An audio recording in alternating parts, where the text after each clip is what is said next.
Buenos días con todos y todas. Les doy la cordial bienvenida a este espacio que hemos creado con profunda convicción y compromiso. Como les comentaba, este conversatorio se llama Educación sin Violencia, ya que nosotros vivimos en una sociedad que ha normalizado estas formas de violencias en entornos educativos, desde el castigo físico, la humillación verbal y estas prácticas discriminatorias que vemos dentro de las aulas. La violencia muchas veces es silenciosa e invisible y marca una profunda experiencia fea dentro de la vida de los estudiantes, afectando su desarrollo emocional, su aprendizaje y sobre todo en la confianza que uno tiene con uno mismo. Hablar de educación sin violencia no es solo referirse a la ausencia de golpes, sino a la construcción de relaciones basadas en el respeto, la empatía y la validación del otro. Es reconocer que cada acto educativo deja huella y que tenemos el poder y la responsabilidad de que esa huella sea transformadora y sobre todo justa. Este conversatorio busca crear un espacio de reflexión y de sensibilización sobre este tema. El día de hoy nos acompaña Gabriela Caiza, psicóloga clínica de la UDLA, especialista en género, violencia y derechos humanos. A lo largo de su trayectoria, Gabriela ha trabajado en procesos terapéuticos y formativos que promueven entornos seguros y respetuosos ¿para quiénes? Para los seres humanos. Hoy nos acompaña para compartir sus conocimientos, experiencias y sobre todo herramientas en la construcción de una educación libre sin violencia. Bienvenida, Gaby. ¿Qué tal, chicos? ¿Cómo están? Muchísimas gracias. Bueno, primero que nada es importante validar el hecho de que se abran este tipo de espacios para poder conversar sobre la violencia, pero me gustaría iniciar contándoles que en el mundo 1 de cada 3 personas ha sufrido algún tipo de violencia dentro de entornos educativos. Asimismo, aquí en nuestro país, al menos el 28% de estudiantes también ha sufrido un tipo de violencia y es por ello importante nombrarla, porque se dice que lo que no se nombra a veces no existe y no hay peor violencia que aquella que se mira pero que se calla. Un gusto para mí estar el día de hoy aquí con ustedes, chicos. Chévere, muchísimas gracias, Gaby, por acompañarnos en este espacio. Bueno, vamos a partir por la primera pregunta. Gaby, cuéntanos, ¿qué entendemos por violencia en el contexto educativo?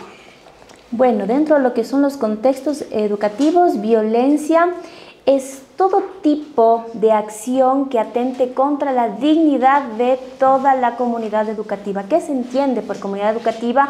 Que en este sentido son los estudiantes, son los docentes, son el personal administrativo. ¿Y qué quiere decir esto? Que cuando alguien afecta a mi dignidad, a mi integridad, puede ser de manera física, psicológica, simbólica e incluso de manera virtual, y esto afecta a mi bienestar, nosotros estamos hablando de violencia.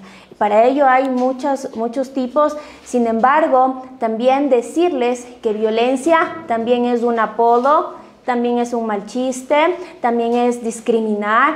Como digo, todo que afecte la dignidad humana es violencia. Perfecto, muchas gracias. Hay algo que yo he escuchado cuando los estudiantes vienen a terapia, que me cuentan que hay profesores que al momento de presentarles los trabajos, los profesores tienden a arrugarlos delante de todos y a decir que esto no sirve. ¿Eso es algún tipo de violencia?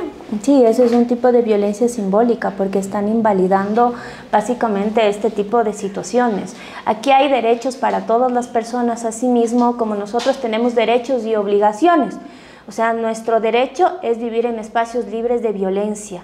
Nuestra obligación a veces son las normas y reglas que se establecen tanto en la casa como en los lugares de trabajo, en los espacios educativos, y esto es así, estas normas de convivencia sana se llaman.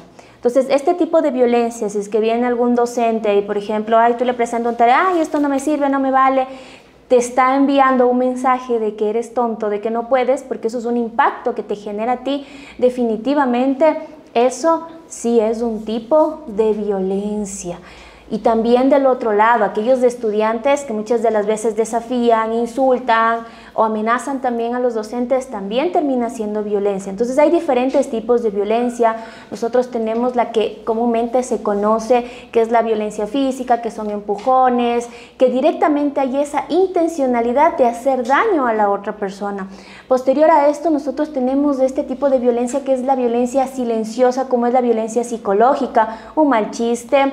¿Y qué quiere decir esto? Por ejemplo, una burla por tu condición económica, por cómo estás vestido, por tus preferencias sexuales, y muchas de las veces, en el caso de las mujeres, lamentablemente esto es muy común, y que a veces se ejerce este tipo de violencia por los docentes. Es que siempre las mujeres así como que no pueden, ellas menos. Entonces empezamos con este tipo de comentarios minimizantes, y sí es un tipo de violencia, y así es amplio hablar de esto. Pero respondiendo a tu pregunta, claro que es un tipo de violencia, eso no se puede hacer. Chévere, muchísimas gracias. Algo que también yo he visto, no solo adentro de mi consultorio, sino a nivel social, es este comportamiento en donde yo te pongo un apodo pesado, pero me río para disfrazar el impacto del apodo pesado. Entonces, quisiera preguntarte, Gaby, ¿por qué crees que pasan estas situaciones donde yo te pongo un apodo pesado, pero me río para hacerte creer que no es nada grave? Bueno, lo que pasa es que recordemos que también viene esto un poco dentro de nuestro contexto. Culturalmente hablando, nosotros como ecuatorianos a veces estamos muy normalizados a hablar con este tipo de apodos, y quizás cuando se refuerza esto, pero cuando, por ejemplo, alguien hace una broma pesada y todo el ambiente se ríe, para la persona que está recibiendo esto ya es incómodo. Pero ¿qué es lo que pasa ahí? La persona no lo dice, porque todo el contexto finalmente lo está reforzando, y eso ya se vuelve invalidante para esa persona. Ahora, ¿por qué se va de eso? Porque nosotros venimos de una dinámica de aprendizaje. Primero, nuestro primer espacio de aprendizaje es la familia, es la casa, directamente, cómo se tratan entre la familia, cómo se tratan entre los primos, entre este primer espacio. Luego también venimos nosotros a aprender desde estos espacios educativos. Por ejemplo, los han pasado por la escuela, por el colegio, y obviamente quizás ha venido normalizado decirte cosas como ay, qué mariquita que eres, ay, qué chuncha, mírenle al indígena, mírenle al negro, ha de ser choro, y cosas de eso. O sea, esas cosas sí se dicen, pero son cosas que también ya se van desde la parte de los estereotipos que nosotros los escuchamos a diario. Ya, aquí yo creo que todos en algún momento hemos recibido algún chiste de mal gusto. Por ejemplo, yo cuando he manejado y a veces he ido con los taxis y se pasa por ahí, alguien va lento y dice, chuta, mujer tenía que ser yo. Pero ¿cómo dice eso, señor? Pero bueno, respira, Gaby, respira. Entonces, cosas como estas se van. O en el tema de las mujeres, no, chuta, es que tú eres mujer, tú no puedes hacer esto. Pero también cuando vemos, por ejemplo, por el lado de un joven, de un hombre, que tiene comportamientos, no sé, respetuosos, tranquilos, no, este man es afeminado, hay como niña, ve, porque también se nos han puesto de que sí, que los hombres no pueden llorar. Les dicen, ay no, qué niña, por eso lloras, o cosas así. Entonces, todas estas cosas son un tema de violencia, pero como digo, tiene mucho que ver porque ya vivimos en un ambiente donde está totalmente normalizado, y ahí es donde nosotros entramos como actores a romper estas cosas y a decir, hey, mira, esto que me estás diciendo no me gusta, me hace sentir mal, y qué mal. ¿Y qué podemos hacer en el contexto? Si alguien dice una mala broma, simplemente no le sigan para que no se refuerce. O sea, tenemos que hacer esta mirada de tal modo que la persona se quede en evidencia que lo que está haciendo está mal. Claro. Por eso se da. Ajá, y Gaby habla sobre los límites. Cuestionémonos qué límites yo voy a poner para que esa violencia no se siga estimulando más. Uno de ellos podría ser no reírme. O sea, si a mi amigo le están diciendo 4 ojos, si a mi amigo le están haciendo algún comentario sobre su cuerpo y el resto se ríe, yo no me río. ¿Ya? ¿Qué pasó ayer justamente con esta noticia de las chicas que se estaban peleando afuera de un parque, me parece? En el video se escucha que las amigas les dicen, pero dale más duro, pégale, dale. Entonces, eso fomenta, estimula a que la violencia siga creciendo. Claro, y en ese momento yo le dije, mami, yo me hubiera metido en esa pelea y les hubiera separado. Pero hay personas que dicen, no, voy a grabar y subir, voy a reírme y voy a decir que le pegue más. Entonces, desde nuestra posición, de nuestro lugar, ¿qué es lo que estamos haciendo nosotros para que eso se siga estimulando o se siga extinguiendo? ¿Ya? Ok, vamos con la siguiente pregunta. ¿Cuáles son las formas más comunes de violencia que viven las personas dentro del entorno escolar? Bueno, dentro del entorno escolar todavía sí hay un alto índice en temas de violencia física, por lo general en un tema de afuera, este tema de presión. También hay mucho el tema también de violencia sexual, acoso sexual, y en algunos casos ha llegado también el tema también de violación. Y aquí un dato curioso, chicos, miren, en mi consulta lamentablemente yo he tenido que ir a audiencias y estar en casos donde han salido, se han tomado los tragos y obviamente han tenido una relación sexual, pero resulta que una de las partes se siente aludida, afectada y pone una denuncia. Automáticamente la persona, por el hecho de haber estado con una persona en estado etílico, ya está infringiendo una ley, ya se termina siendo un presunto agresor, porque eso está estipulado dentro de la ley. Por eso nosotros en ese sentido sí tenemos que tener mucho cuidado, porque ya estamos bajo los efectos del alcohol, ya pone en una vulnerabilidad a la persona, a pesar de que en el estado etílico haya dicho sí, aparentemente, entre comillas, es consentido. Entonces nosotros también tenemos el tipo de violencia psicológica, como es aquella que, como les decíamos, burlas, humillaciones, cuya intencionalidad de denigrar a la otra persona, y esto pasa muy a menudo, sobre todo a nivel grupal. Como les digo, el ambiente, la parte grupal es lo que más va sosteniendo.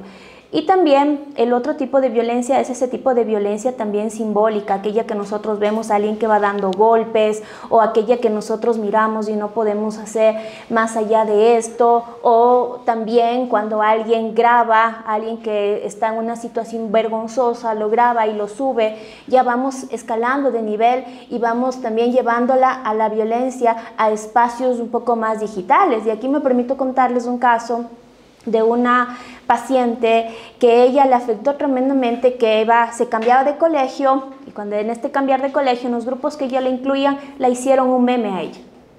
Y ese meme se lo distribuyeron por todo lado. Tuvo un impacto súper fuerte para ella. Y eso, ahora, otro tipo de violencia que ahora está muy comúnmente a nivel virtual es, se crean los grupos de trabajo y luego resulta que se crean el grupo del grupo y excluyen. Otro tipo de violencia es inventar chismes, es enseguida sacar ciertos comentarios desagradables y empezar a hablar dentro del entorno. Otro tipo de violencia es excluir a la otra persona, no tomarla en cuenta, hacerla a un lado. Ese es el tipo de violencia silenciosa, como dice, ay no, como yo no le pego, como no veo sangre, solamente no le paro bola, solamente le excluyo. Pero no, tú ya estás ejerciendo un tipo de violencia porque ya estás excluyendo. También dentro de lo que son los tipos de violencia, que ahora actualmente está esto para los hombres y para las mujeres, a veces hay este tema de toques que se hacen no consentidas. Si no hay, nosotros no permitimos, no estamos dando consentimiento, nadie puede venir a tocarnos, ni a los hombres ni a las mujeres. Y actualmente eso es muy común, juegos de entre hombres que se tocan las nalgas, que se tocan sus partes íntimas y que se molestan, y eso lo ven como juego y no sabemos que eso termina también siendo incómodo para la otra persona. Del mismo modo, también las mujeres, a veces por el hecho de utilizar un tipo de ropa corta, apretada, empiezan a mirar con morbo. Entonces, todo esto también es un tipo de violencia. Yo también me he topado, por ejemplo, con casos de gente que se ha puesto espejos en la parte de los zapatos y luego anda viendo por debajo de las faldas de las chicas, o simplemente anda tomando fotos de las partes de las mujeres, o igual de los hombres, y hacen chistes, y a eso también llevamos. Otro tipo de violencia que también se da dentro de pares, chicos, y eso es en las relaciones de pareja. Hay algo que se llama sexting. Es decir, que empiezan a pedirse entre las parejas que fotos de cualquier parte de su cuerpo, y la empiezan un poco desde ahí a interactuar. Y quizás desde ahí estamos directamente diciendo que lo estamos como conociendo. El rato que la pareja se termina o pasa algo, ¿qué pasa? Que empiezan a difundir esta imagen, y esta imagen a veces por otro grupo de pares se termina replicando. Y aquí tenemos un sexting activo y un sexting pasivo también. ¿Qué quiere decir esto? El activo, aquel que difunde, y aquel otro que replica, y eso está penado por la ley. Recordemos, chicos, que absolutamente nada se borra de la red. existe una especie de peritaje. Si usted borre todo eso, el momento que es denunciado esto o se empiezan a enviar este tipo de imágenes, también es un tipo de violencia. Mensajes ofensivos que también se hacen a través de la red, esa es de la más silenciosa y que actualmente se puede decir como que está en este auge, porque genera un impacto. Y así hay muchas violencias con ejemplos que ya en lo posterior que me vayan preguntando, con todo gusto se las iré contestando. Chévere, muchísimas gracias. Es por esto que es muy importante también que nosotros nos comprometamos en educar nuestra sexualidad. Porque si educamos nuestra sexualidad, hay un mínimo riesgo de que pongamos al otro en peligro, si nosotros educamos nuestra sexualidad. Ahora la pregunta es, ¿qué herramienta ustedes están utilizando para educar su sexualidad? ¿Qué libro están cogiendo? ¿Qué video están viendo? ¿Qué podcast están escuchando? Comúnmente los seres humanos utilizan la pornografía para educar la sexualidad, pero lo que pasa en la pornografía muchas veces no es real. Entonces nosotros les invitamos que cojan otros elementos reales, basados en evidencia científica que les permite educar su sexualidad y así tener una cultura más linda, más armoniosa y respetuosa. Ok, vamos con la siguiente pregunta. Gaby, cuéntanos, ¿qué papel juegan las instituciones educativas en la prevención de la violencia? Bueno, como decía Augusto Curi, los padres y los docentes son los que sostienen una sociedad. ¿Por qué? Porque los padres es con los que pasamos toda nuestra vida, nuestro primer área de aprendizaje, y segundo, porque también aprendemos de nuestros docentes y nos forman. Cumplen un papel fundamental porque hay que hablar, hay que sensibilizar. Nosotros en la parte clínica decimos psicoeducar. Cuando nosotros tenemos conocimiento de qué es violencia, de qué podemos hacer y todo este tipo de cosas, todos estos estereotipos y estigmas se van rompiendo. Lo que tienen que tener aquí las instituciones educativas, por ejemplo, abrir espacios de diálogo para las personas que están aquí, que se educan aquí, que se forman acá, que puedan ustedes tener un espacio donde ir, conversar, que sea un espacio totalmente seguro, que se cumpla con las rutas y protocolos, que tengan claro qué se puede hacer ante situación A, ante situación B, ante situación X, y sobre todo que se pueda garantizar dentro del espacio educativo un espacio libre de violencia y sobre todo centrado también con un enfoque de derechos. ¿Qué quiere decir con un enfoque de derechos? Con un derecho a la no discriminación y a la educación específicamente libre de violencia. Es por eso que es importante hablar, es importante que se visibilice, es importante que incluso tengan la ruta pegada en la parte de las aulas para que ustedes sepan cómo hacer. Otro rol importante que tiene que manejar la institución, y ojo chicos, este es su derecho aquí donde ustedes vayan, es su derecho a la confidencialidad, su derecho a la no revictimización en caso de que uno de ustedes haya atravesado o esté atravesando una situación de violencia. Eso usted primerito tiene que decir: yo vengo a comentar esta situación que a mí me está pasando y yo exijo mi derecho también a la confidencialidad, a cómo se maneja la información. Ustedes también tienen este derecho de que en caso de que haya una situación de violencia dentro de la institución, ustedes puedan también recibir un acompañamiento, puedan ser explicados de cuál es el proceso que ustedes van a seguir y sobre todo precautelar el bienestar de cada uno de ustedes. Y es lamentable, como les digo, les decía al inicio, los índices de violencia en espacios educativos es súper amplio, y aquí me permito comentar algo que no voy a dar nombres ni universidades. Más o menos en el mes, hace unos 6 meses, se dio una situación con un docente de una universidad prestigiosa de aquí de Quito. Resulta que era un profesor así súper exigente, les ponía un montón de cosas sin explicarles, o sea, todo les tenía miedo. Entonces yo escuchaba sus clases y eran muy intimidantes, así como que yo superior, yo soy el profesor y yo sé todo y ustedes todos por poco y no saben. Entonces resulta que ya tenían que hacer algunas tareas de un estudiante y que no tengo, que no puedo, y entonces así bien grosero este señor. Para hacerles corto el cuento, resulta que este estudiante tenía que presentarle una maqueta para el examen final, y al final también tenía que dar su examen final. Entonces todos presentan su maqueta y va el profesor, presenta la maqueta lindísima. No, esto no es lo que yo pedí, tiene 0. Yendo a dar el examen.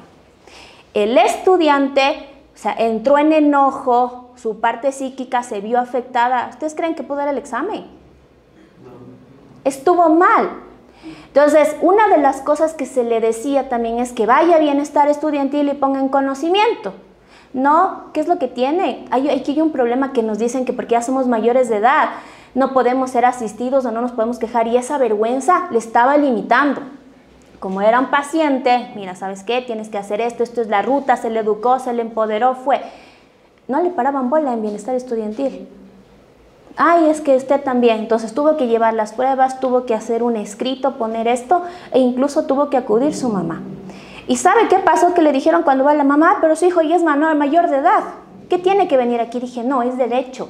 Porque finalmente son los padres quienes también están ejerciendo un rol de pagar una pensión. Y ya cuando ya fue esta persona de acá que se le explicó cuál es la ruta, qué es lo que tiene que hacer, pues se fueron y tuvieron que activar las rutas y protocolos. Y el señor tuvo que retractarse porque ya venía repetitivamente. Y ojo, para nosotros identificar un tema de violencia, chicos, tiene que ser repetitivo, ¿ya? Y usted tiene que observar, no tampoco puede asumir. Si el profesor a lo mejor vino, no sé, de un día difícil y usted le ve o sea, un poco serio, dice, no, es contra mí, tiene mala cara. No, eso no es violencia.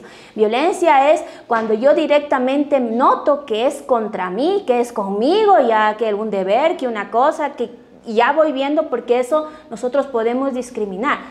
Y contándole este caso, claro, ahí se activó, porque es su derecho que cuando usted esté sintiendo algún tipo de violencia bajo estos parámetros que le acabo de decir, es su derecho solicitar que se activen las rutas y protocolos. Se activaron las rutas, el chico estuvo todo bien, más bien hubo un tema de reparación ahí y eso es favorable. Y ojo, por eso les digo, justamente en estos espacios de institutos o de universidades, a veces yo entiendo que los jóvenes tienen miedo de decir o de quejarse. Y no está bien, porque también es su derecho, obviamente con el debido respeto, sin inventar las cosas en función de la verdad, usted puede hacerlo.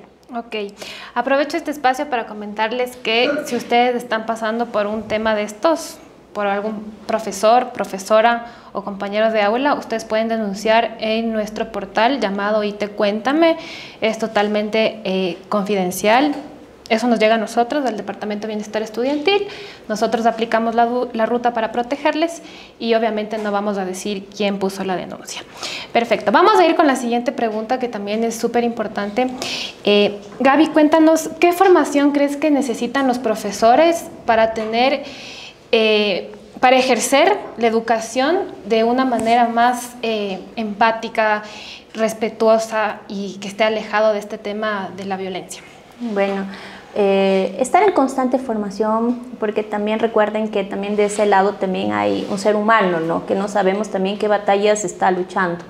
Tampoco podemos dejar de lado esta parte, y esta parte empática tiene que ser bilateral, es decir, el docente para con ustedes y los estudiantes también para con el docente. Una formación en derechos humanos, o al menos charlas, cursos. Ellos deben conocer cuál es la ruta, deben conocer cuáles son los tipos de violencia, qué hacer en X situación, y sobre todo también que se garantice el respeto. Me imagino que aquí quizás tendrán normas y convivencias, toda la comunidad tiene que tener claro.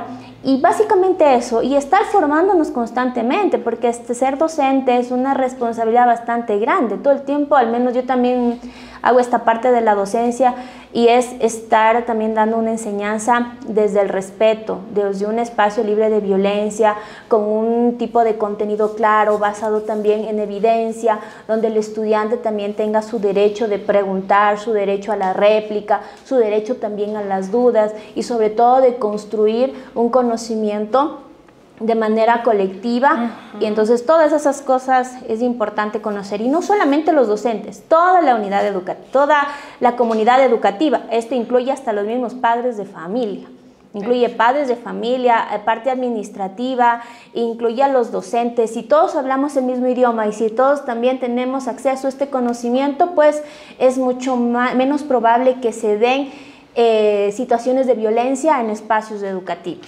Perfecto, entonces Gaby nos está comentando que una de las herramientas para promover aulas más sobrellevaderas y empáticas y respetuosas es la formación.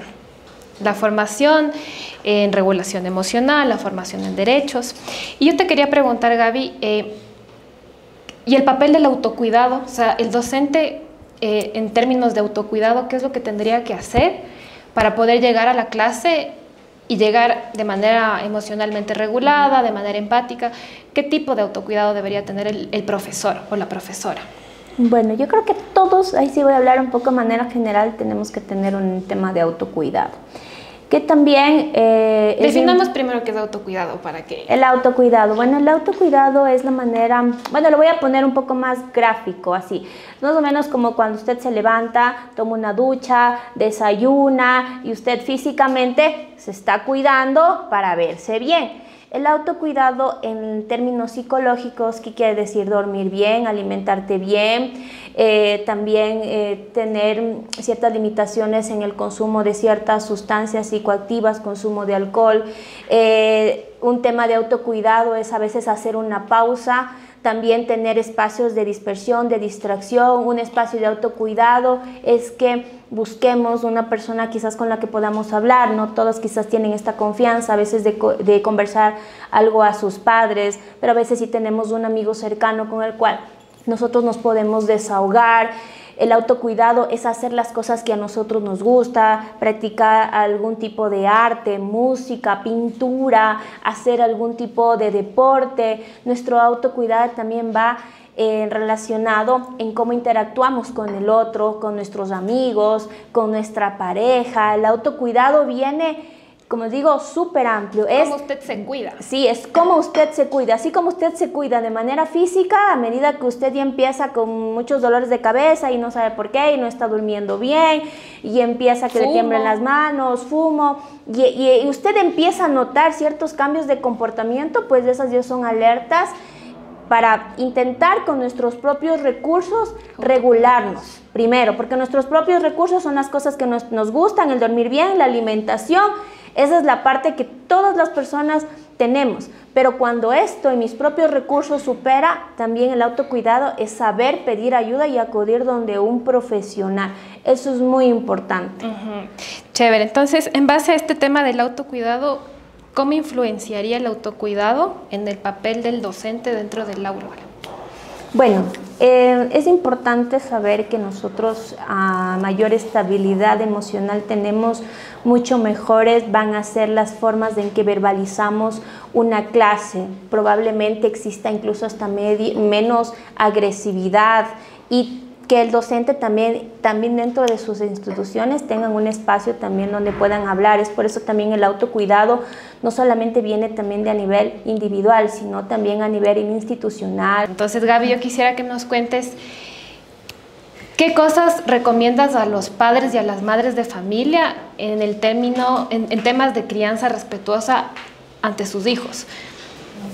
Bueno, yo lo que les puedo decir es que todo es por aprendizaje, por modelado o aprendizaje vicario.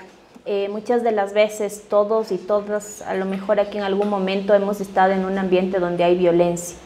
Familiar. Y eso incide mucho en nuestro bienestar emocional y en nuestros comportamientos en lo posterior.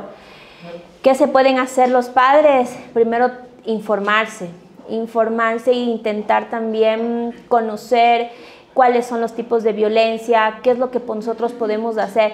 Pero aquí hay un pequeño detalle.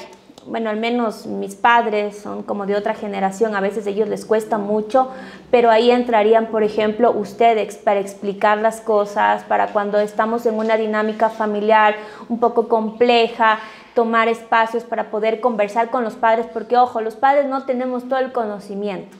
Nosotros a veces vamos en el ensayo y en el error también, a veces haciendo lo mejor que podemos con nuestros hijos, y ustedes como hijos tienen mucho para enseñarnos a nosotros y para hacernos caer en cuenta en qué cosas nosotros estamos incidiendo que puede estar afectando de una manera negativa en torno a su bienestar. Entonces, con los padres es importante que ellos también se eduquen, que sepan qué está pasando en la casa, hay demasiado trabajo, también poder identificar si dentro de mi dinámica familiar hay problemas económicos, hay quizás algún tipo de enfermedad, hay un montón de problemáticas que están a veces dentro de los hogares y que no necesariamente puede ser llevadero. Pero el papel de los padres es crucial, tanto para que nosotros aprendamos y nos vayamos acomodando hacia buenas costumbres, buenas prácticas, como también hacia aquellas cosas como la agresividad. Lo que nos dice más bien a nosotros la ciencia es que si nosotros estamos en un ambiente donde el papá, la mamá grita, se pega, donde vemos consumo de alcohol, y eso es un aprendizaje que lo vamos viendo desde pequeño, tiene una alta probabilidad que este tipo de patrón que está normalizado se replique en los hijos, porque como digo, desde ahí nosotros aprendemos ya. En lo posterior, chicos, quizás algunos del pasado no lo vamos a poder cambiar, quizás muchos hemos tenido hogares difíciles, y me incluyo porque también lo he tenido, pero a la actualidad, que cada uno de nosotros nos interesemos por estos temas, que aprendamos y vayamos incluyendo esto en la casa, esto es una forma también de hacer la diferencia. Claro, lo que dice Gaby también es súper cierto. A veces uno, como ser humano, también repite conductas del papá y de la mamá. Y el papá y la mamá repiten conductas de nuestros abuelos. Entonces, cuando tengan tiempo, piensen en qué conducta ustedes están repitiendo de su madre y de su padre. Si sus papás, mamá y papá, gritan, cuestionense, ¿será que yo le grito a mi novia o no? Si digo sí, es porque estoy repitiendo esa conducta. Si mi papá toma alcohol de manera disfuncional y le pega a mi mamá, y yo tomo alcohol de manera disfuncional y le agredo a mi pareja, estoy repitiendo una conducta. Y eso no les hace libres, porque no están actuando desde su propia identidad e individualidad, sino están siendo el reflejo de otro, ¿ya? Y parte de la ayuda terapéutica es romper con esos patrones para que ustedes actúen desde su propia individualidad y así se sientan libres. Ok, bueno, entonces estoy muy emocionada por leer sus preguntas. ¿Quién empieza? A ver, o sea, no es una pregunta personal, ¿no? Sino me genera la curiosidad. ¿Qué me aseguraría a mí que tras una denuncia de un profesor que está agrediendo a un estudiante no me vaya a traer represalias o problemas con ese profesor? O sea, ¿qué me asegura que va a ser anónimo, digamos? Porque sabiendo que en un ecosistema, aquí en la institución, todo el mundo se conoce, los profesores se llevan con los psicólogos, con los vicerrectorados y todo el mundo se conoce, se pasa la voz y también los estudiantes son conocidos. Y bueno, esa es mi pregunta. Muchísimas gracias por animarte a la pregunta y es muy pertinente y válida. ¿Qué me garantiza? Que la institución tiene que garantizar, porque tú tienes tu derecho. El rato que tú sabes que se ha violentado ese derecho, es un problema donde tú también ya puedes ir a otras instancias y donde se denuncia directamente a la institución educativa. Eso va a depender mucho del manejo que lo haga directamente acá. Un poco de este caso, yo les comento de este chico aquí en esta universidad. Lo que se puso incluso primero fue por escrita y claramente se solicita que se respete mi derecho a la confidencialidad. Y no solamente eso, por parte de Bienestar Estudiantil son quienes tienen que estar dando seguimiento al caso. ¿Por qué? Porque automáticamente nosotros tenemos que hacer un plan de acompañamiento para la presunta víctima de cualquier tipo de violencia. Eso también está dentro de los reglamentos y de los estatutos. ¿Qué quiere decir? Que cuando usted pone una denuncia, lo primero que tienen que hacer es activar las rutas y protocolos. Dependiendo del caso, activar las rutas y protocolos es incluso en algunos casos separar, dependiendo del caso, al presunto agresor, y luego de esto también no solamente se queda aquí, dependiendo del tipo de violencia, que a lo mejor, no sé, hay un tema con el cuaderno, con la hoja que lo arrugó, ya que es un tipo de violencia simbólica. Obviamente la primera instancia que tienen que hacer aquí las autoridades es conversar y hacer un tipo de medidas correctivas de manera interna, precautelando el bienestar del estudiante. Si estamos hablando de un tema un poco mayor, porque todo va a ir yendo por pasos, ¿ya? Entonces, suponiendo que ya yo estoy sintiendo mucha violencia por parte de un docente a nivel psicológico, ha sido insistente, incluso mis compañeros lo han podido notar, usted pone la denuncia dentro de la institución y la institución, como institución, porque está pasando dentro de estos espacios, ya tiene que ir, si es que va a un tema de Junta de Protección de Derechos o si este caso tiene que escalar directamente a lo que es Fiscalía. No tengan miedo, chicos, denunciar, porque aunque yo sé que a veces es un poco complicado esto, también sí detiene y sí frena bastante. Y sobre todo usted defendiendo su verdad. Entonces, ¿qué pasa? Que ahí viene por la parte de bienestar estudiantil en dar el acompañamiento.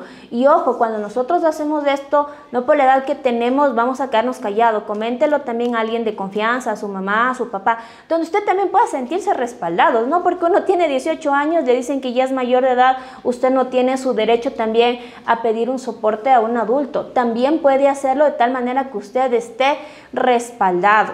Entonces es una ruta amplia que se va, y eso es tu derecho, que no se den estas cosas. Si tú lo notas así, segunda denuncia por vulneración de derechos a la confidencialidad. En el caso del Departamento de Bienestar Estudiantil, tú vas, pones la denuncia, te hacemos firmar un consentimiento informado de que no vamos a decir que tú dijiste. En el caso de A o B, que alguien diga, tú nos puedes denunciar a nosotros y vas a ganar tu denuncia porque... Pero nuestro departamento es lindísimo, es bello, porque aquí garantizamos la confidencialidad de todos nuestros estudiantes. Perfecto, vamos con otra pregunta. Bueno, es una pregunta un poquito más como personal, no sé si se pueda. Sí. Bueno, yo toda mi vida escolar he sufrido bastante como que del abuso de los profesores. Me acuerdo que una profesora de matemática me pasó al frente a hacer un ejercicio y no pude. Y me hizo dar la vuelta y gritar ante todo el curso que soy tonto. Y bueno, viví más o menos con esa profesora como unos 2, 3 años y me generó como esa inseguridad en mí.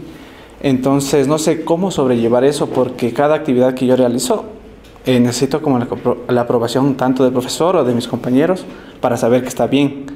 Y creo que también eso me ha llevado como que a sentirme muy inseguro de mí mismo y a desaprovechar muchas oportunidades, porque siento que mi trabajo no vale lo que yo estoy haciendo. Esa es mi pregunta. Bien, muchísimas gracias.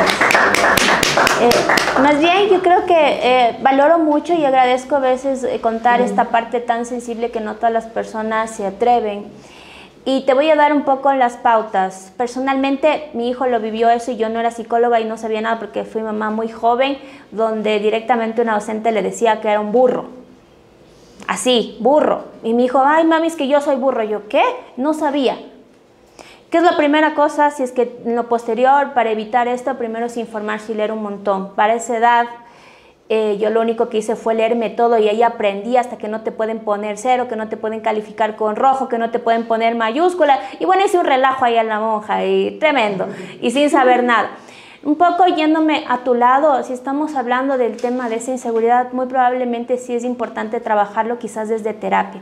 ¿Por qué se genera esto? Cuando nosotros dentro de una experiencia, eso se llama un estímulo incondicionado o un estímulo aversivo, dentro de nuestra historia de infancia, de adolescencia, hubo una situación como la que el compañero tiene identificado, nos deja con esa inseguridad, porque se genera como una especie, no de trauma, sino una situación tan impactante que nos vulneró tanto y nos puso la defensiva, y entonces ahora eso nos hace generar mayor ansiedad y sobrepensar. ¿Qué quiere decir? ¿Y ahora esto que estoy haciendo estará bien? ¿Chut, estará mal? ¿Por qué? Por el miedo que ya viene un poco en cadena quizás a ser ridiculizado, porque básicamente ese es el estímulo que generó el impacto. Ahora, ¿qué puedes hacer? Pregúntate qué te estás diciendo tú en tu cabecita cada vez que tú dices eso. Para mejorar eso es la exposición, porque entre más nosotros nos callamos, entre tú más te detienes en hacer las cosas, lo que hace es que ese pensamiento y esa conducta se sigue reforzando sin resolverlo. Porque yo te voy a poner en un ejemplo. ¿Qué es mejor? ¿Pasar 30 minutos de malestar o pasar una semana con ese malestar porque no lo hiciste? Entonces ahí nosotros escogemos costo y beneficio, que aunque yo sé que van a ser 30 minutos horrorosos de presentar esta idea y no sé, me voy a descompensar, son 30 minutos, pero recuerden que aquí viene un principio de habituación que nosotros tenemos, es decir, a mayor exposición se reducen más este tipo de pensamientos. Entonces quizás ya no buscarla, y eso se llama aceptación en terapia. Entonces salgo como esté y no me importa. Al inicio, que yo hablaba a veces en televisión, bueno, en algunos espacios yo me moría de miedo y me volví a ver. Dije, no, ya no voy a hacer. Después dije, salga lo que salga, si me equivoco, no pasa nada. Total, recuerden que la persona que está de este lado o la que está del otro lado, más bien a veces siente admiración de que tú te estás exponiendo haciendo algo y a lo mejor ni se está fijando en tus errores. Entonces yo lo que te animo es a que te expongas y si después de esta exposición se te dificulta, ve a terapia y trabaja. De hecho, dentro de la terapia hay una herramienta que se llama silla vacía, en donde tú pones una silla al frente tuyo y le llamas a esa persona que ofendió en su momento y le empiezas a contar a esa persona cómo te sentiste cuando ella te decía eso.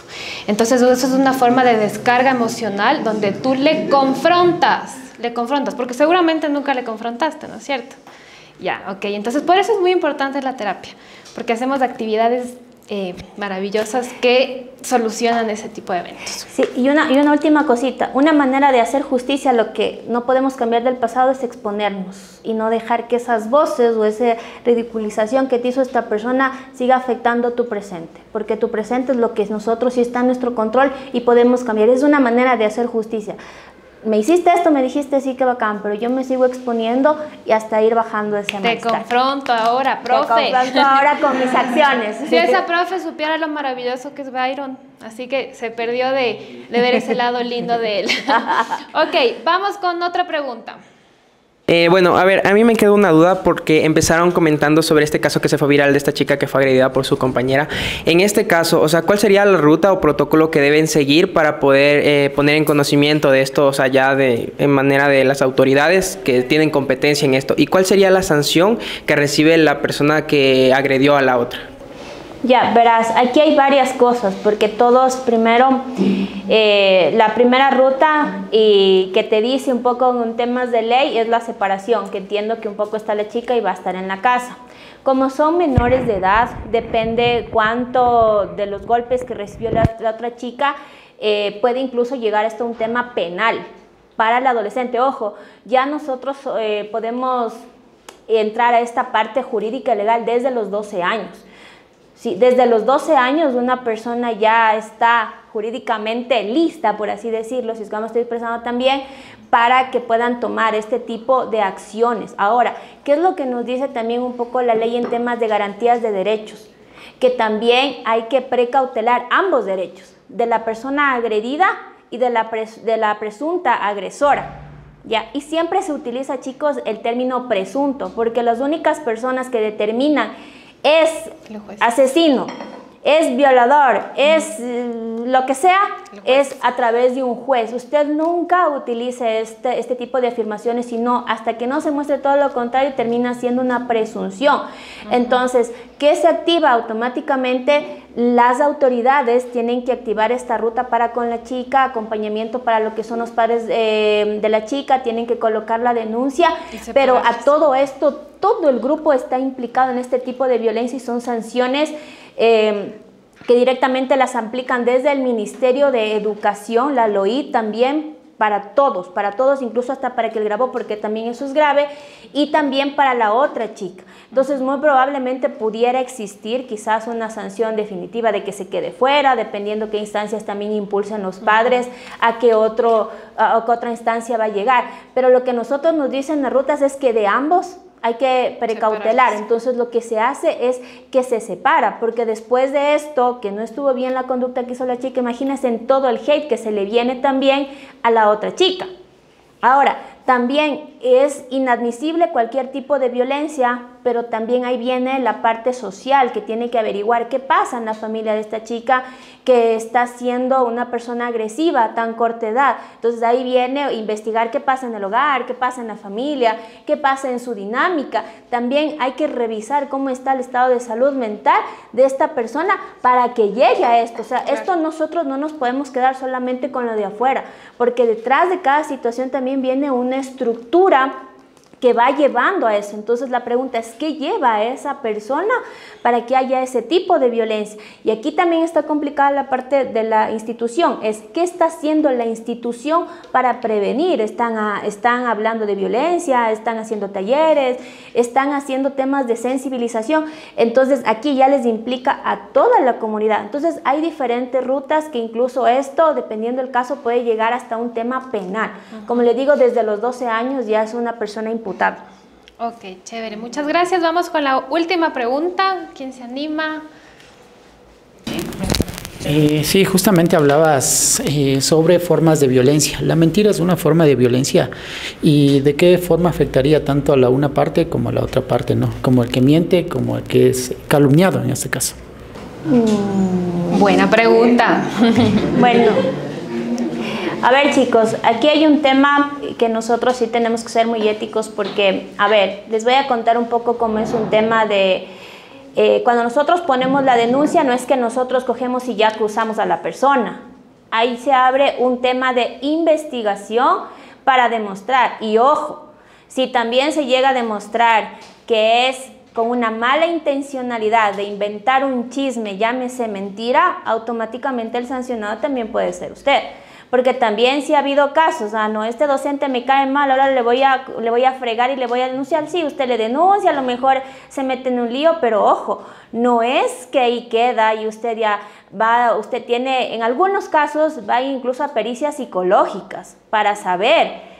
Va a un tema de investigar, de ver, de preguntar en el entorno, va también los testimonios de las otras personas. O sea, eso sí no se puede mentir, porque un tipo de violencia psicológica, en una pericia psicológica nosotros nos damos cuenta.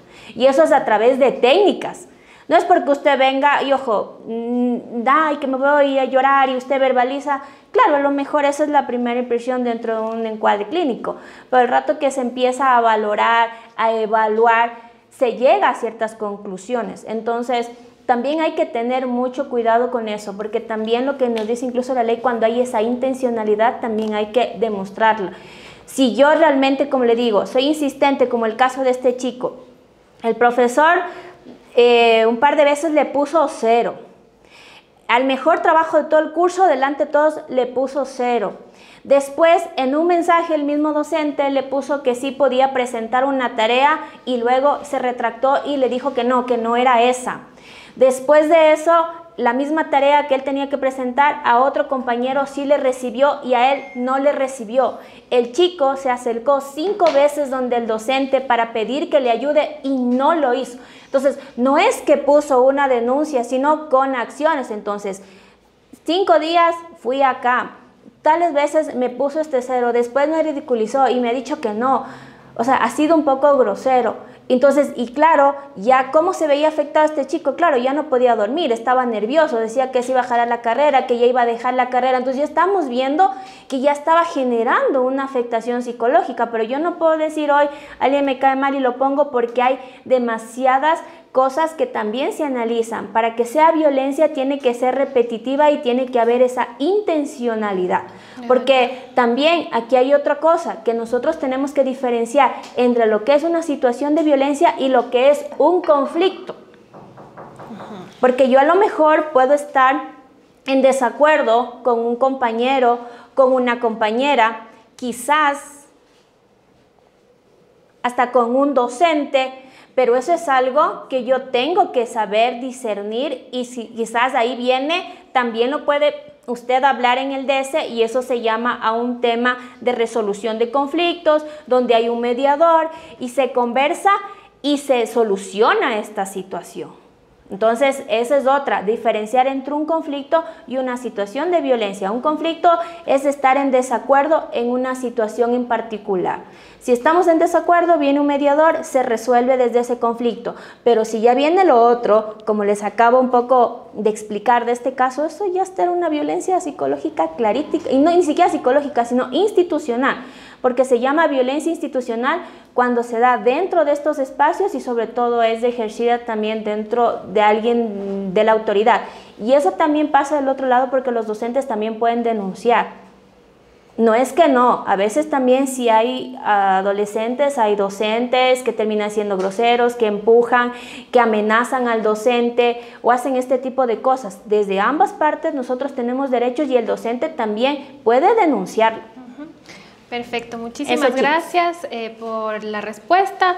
Y bueno, para cerrar el programa les quiero agradecer mucho a todos por su presencia, al equipo de Bienestar Estudiantil que nos ayudó con armar el set, a ir recogiendo las preguntas, al equipo de marketing también que nos ayudó con el tema de las cámaras y las luces, y también agradecerte mucho a ti, Gaby, por venir acá y transmitirnos tus conocimientos. Muchísimas gracias y nos vemos en una próxima. Gracias. ITQ, donde puedes ser tú.